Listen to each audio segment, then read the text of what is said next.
Um, as you know, it's been a very tough time for a lot of us. It's been a very tough 2 weeks leading to this time, and it has exceptionally been very tough for me because coming out from the trauma that we all went through, and after the broadcast, I felt some sense of the broadcast I'm talking about, the broadcast with the president. I felt some kind of dissolution, just like everybody else. It felt like suddenly, everybody was very tired, and rightfully so. And I felt some sense of urgency to quickly call us back, because a lot of the tweets that were coming in were about people saying they wanted to leave the country, and you know how we are, we started to make jokes about these things.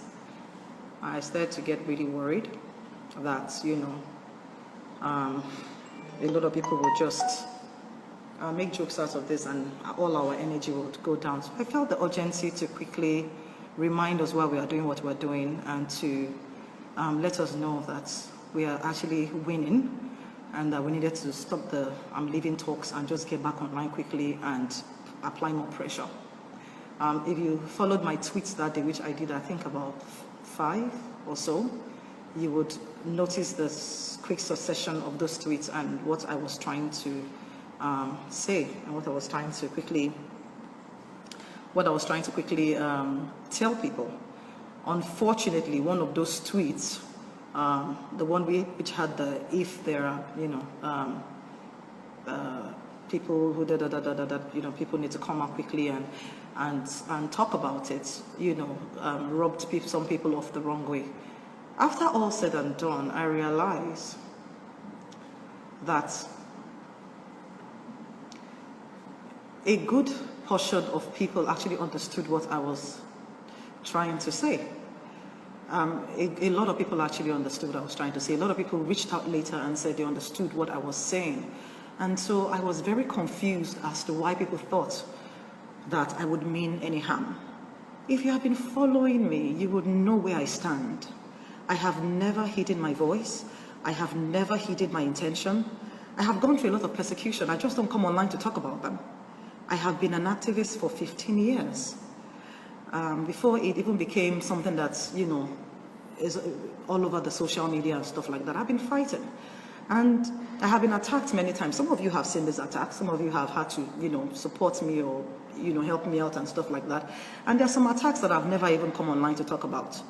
There are some that are even quite serious, international, There are many things we don't talk about.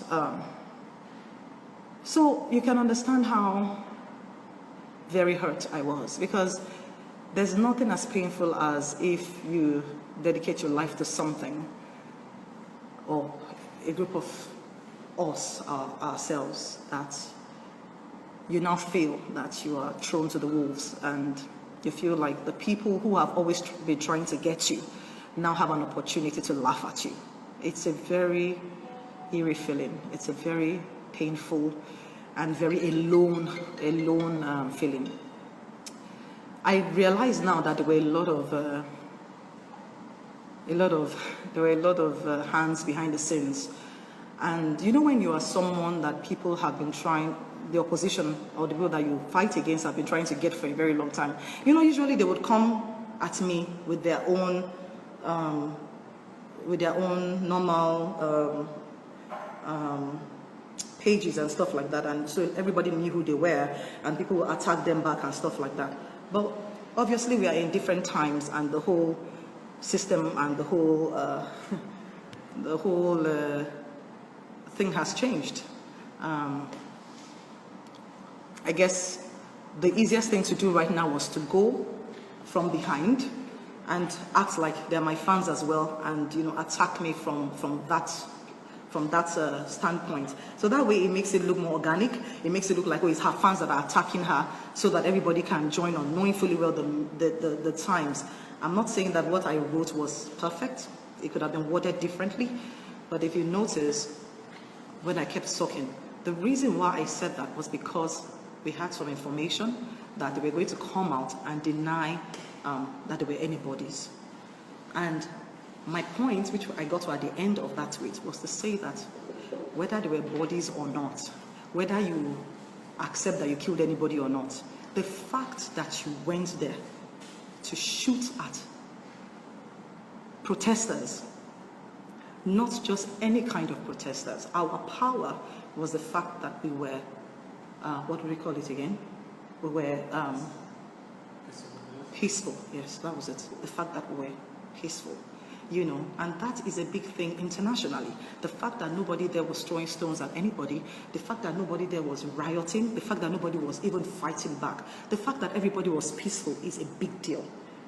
Under the UN Convention on Laws, of which Nigeria is a temporary member of. Nigeria is a temporary member of the Security Council of the UN. And so, coming from that, it's a big crime. It is a crime already. And that's what I was trying to quickly say, that look, they can't. So when I talked about, what was that what I used? When I talked about sensationalism, I wasn't talking about us. I wasn't talking about sensationalism from us. I was talking about them. Because if you notice, there was a lot of talk, right? There was a lot of propaganda and a lot of this did not happen, that did not happen, and you know, and all of that. It was very confusing. And I was trying to say, they can't let them not slow us down, because whether that or not, the most important thing is you went there and they already accepted. Remember that they already accepted that yes, the military went there to go shoot. So they can't deny that. And already accepting that is a crime, a major crime. And so I was trying to quickly bring everybody back to that. So having said that, my people, this is what I had in mind.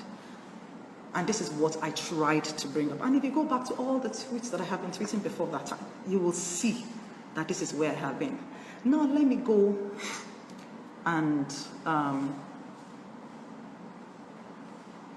correct the notion, because I saw a lot of people saying Omotola was paid, Omotola has compromised, Omotola. I'm an orphan. I lost my father when I was 12 years old. By God's grace alone, I worked very hard to become where I am today. If you know my story, you will know that I am not somebody that compromises. I am not somebody you can lure. I am too stubborn. I'm a rebel. I am not somebody you can lure with money. I do not respect money. I do not live for money. I live for purpose.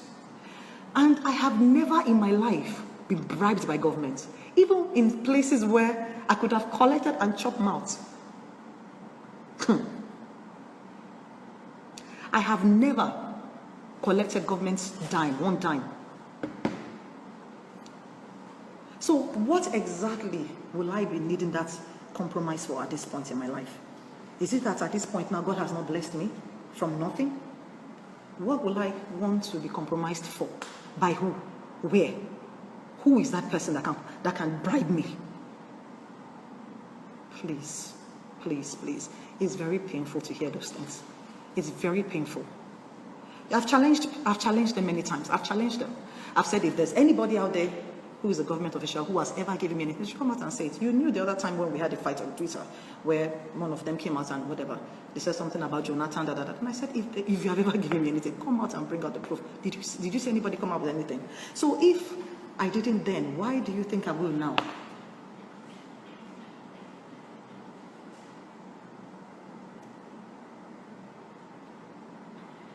You know?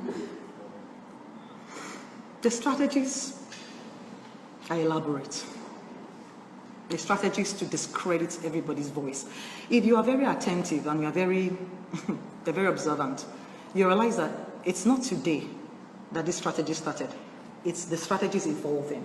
It's becoming more and more dangerous.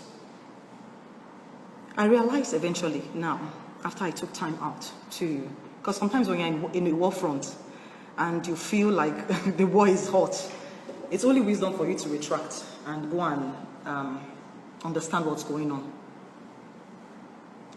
And so I realized eventually that the strategy has changed and it is very elaborate.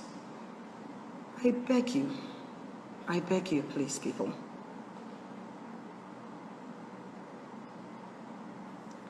For the people that have been very consistent,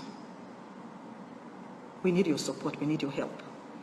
Sometimes it feels alone doing this. It feels very dangerous, and it feels very, you feel, sometimes you ask yourself, why am I doing this? So please, and please, Omotola is not after anybody's money. I can never be compromised. Everything I do for myself, for my children, for my children's children, for this country to get better. Because who does not want to live in a sane society? If you go and check my antecedents, I didn't just start today. I mean, I posted this on my Instagram the other time, where I said, I think I posted, what's the picture? I posted a picture side by side, yes, of me working with Enough is Enough 10 years ago. The picture is still there. 10 years ago. That was 2010. 2010. I mean, it's not the first time I've done that, but that was just, one of the, because they posted it, and so I had it to post. So, police brutality did not start today, and we've not been fighting it in just 2020. We started fighting it as far back as 2010. Imagine what we have been through. Imagine the attacks, and we are still fighting it today. We are still fighting it today. But more than ever, we are closer to solutions. More than ever, there is hope. More than ever, we are getting to a point where we can finally see some light. It has taken a lot of energy, a lot of people, a lot of fight, a lot of, tenacity to get to where we are. And I just want to say thank you to everybody who is adding their voice, who is not letting out, who is pushing. God bless you. Don't stop. We are closer. A lot of us are working in the background. A lot of my colleagues, or a lot of, in the NGO world and everything, they don't always come online to say all the things that are going on. But we're close. We're close, and a lot of things are happening.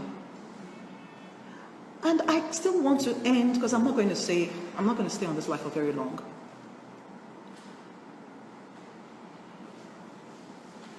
I want to say that I want to talk to the government. Is it possible for you to govern the people that don't want to be governed? Is it possible for you to lead people who have decided they don't have any trust or any kind of confidence in you? Is it possible? Do you not realize that the game is up? If you have gotten away with this for many years, you can't get away with it anymore. It is time to start coming clean. It is time to start coming clean before it gets too bad. I am begging you. Now we have a panel. Please let it be true.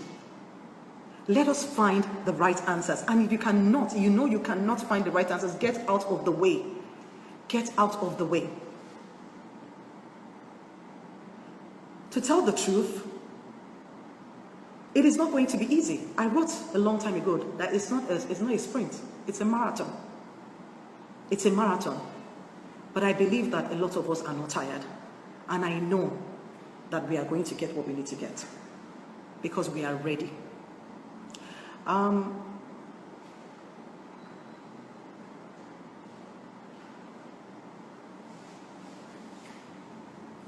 Just on the comments now.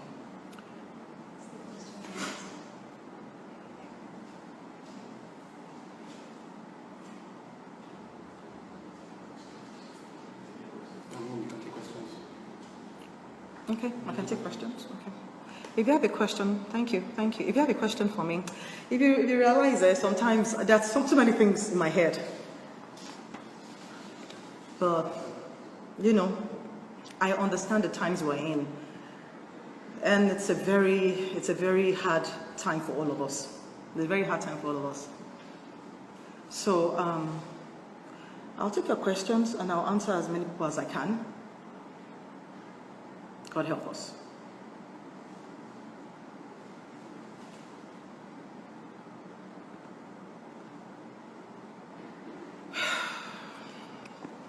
Do you want to answer some of these questions?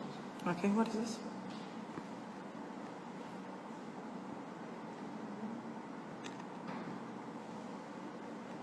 Say what?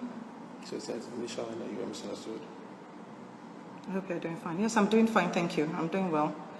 I was totally misunderstood, but I'm glad that after the whole thing has died down, a lot of people have reached out and said, after the whole initial controversy, that they've gone back to read my tweets and that now they understand what I was trying to say. But I hold on to what I've always said, and which is we need answers. We need to know who ordered that shooting. Who ordered the shooting? Who removed the cameras? Who turned off the light? You can't wish it away. Do you want to answer this? Finish the discussion. Do you think there is hope for the ongoing investigation? I'm a very optimistic person, and I believe that by God's grace there will be some kind of report. The question was if I have hope for the ongoing investigation. I mean, there are credible people there that are representing us. There are strong voices, and so I believe that things are going to come at them. Things are going to come at them, but I know they are strong people and they'll be able to withstand. Do I feel like this will bring out the kind of results that we want? I hope so. I really hope so. But I feel that the climate is different, and I feel we are at a time when nobody's going to let go. So if their plan is to sweep things under the carpet, because they've done this kind of panels before. At least I've been called to one. I think it was 2017. So if the plan is to use this one to delay people and just, I mean, I'm sure by now they know this time around it won't work. Yes, something else. If all voices are one as yours, we will get there soon. Thank you. I hope so. Amen. Some questions on Twitter. Sorry? Got some questions on Twitter. Can you read them to me, please? The feminist coalition, how do we ensure they don't stop supporting this cause of police brutality? So I don't know the people at the Feminist Coalition. I don't know them personally, but I have friends who are common friends with them. Because, most of us are all in the same circle, the NGO circle and all of that. And I know they're very honorable people.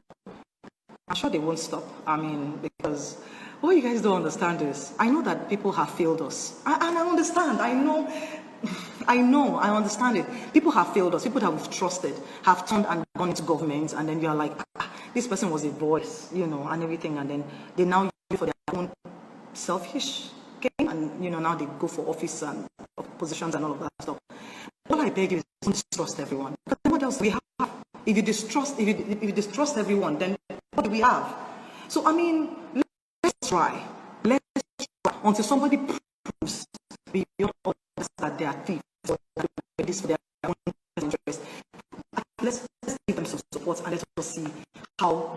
Because sometimes it's discouraging when you're doing so much. And don't forget that this is a very dangerous thing that we do. And we have families. We have families. People are talking into your ear. You have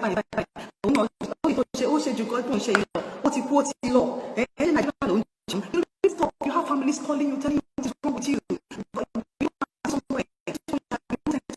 It's a lot. And so when you feel like and sometimes you feel like the people that you're doing it for, because you're doing it for yourself anyway, but you feel like you wish that they would support you and they throw you on the bus. It just feels like it's really hard.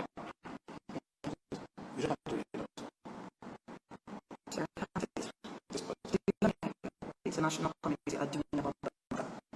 I know investigating. Like I said earlier when I did my opening speech, Nigeria is part of a temporary member, by the way. Nigeria is a temporary member of the UN. What do you call them now? Sorry? Yeah, they're peacemakers. Nigeria in 2013, yes, sent the fifth highest troops, for UN missions, of which I was on one of the missions to go see our troops in Liberia. I'm sure some of you can pull up those pictures, of me taking pictures with them in Liberia and all of that. And this is how strong Nigeria has been. So Nigeria is a temporary member of the Security Council. So it's a big deal. So a lot of going on the ground. And trust me, they can't get away with this. And they know the repercussion, and that's why, they're trying so hard to change some of the narrative. But thank God we're not letting go. And you can't change it because it's there. And there's proof. There is proof. So yes, the international community is doing a lot. I don't know, I'm not privy to everything, so I can't say so much. I can only say to what extent, I know. And I know that it's going on.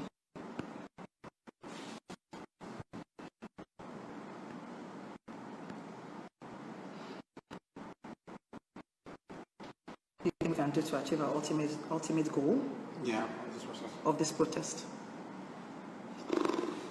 I like what Mr. Douglas said, which is planning towards 2023. Because the truth of the matter is, in those days when there's a problem like this, the military will come in or there'll be a coup or something like that. Now, the world is frowning at that, so there can't be a coup. You cannot take out a legitimate government that was voted in, and all of that stuff. Except the protest continues and then, they're asked to step down or something. So the only way would be, I am not very sure, is to continue to make our voices heard, to make our voices loud, and begin to plan towards the next election. But a lot of people are scared to come out because people are like, if I come out, you don't trust me. So we have to find a balance. We have to find a balance and allow people, support people who are willing to come out. Guide them, but support them.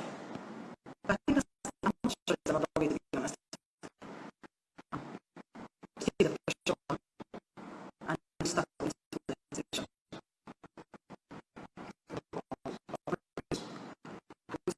Engage people in community for that question so that they know we are for them and not against them. You have a suggestion? What are you going to say? You're going to say something? Oh, okay. To be honest, I think we have to start now, and I think this generation is doing a good job at that. I saw something before because I went off Twitter, I went off social media for like a week. I just needed to be with myself, and I was under a lot of, sometimes you just need to go, step back, So I have not seen a lot that's happening. So please forgive me if I'm not current. I don't know a lot that is happening right now, but I know before I went off, I saw that there were some calls for bodies to now start to go to the grassroots.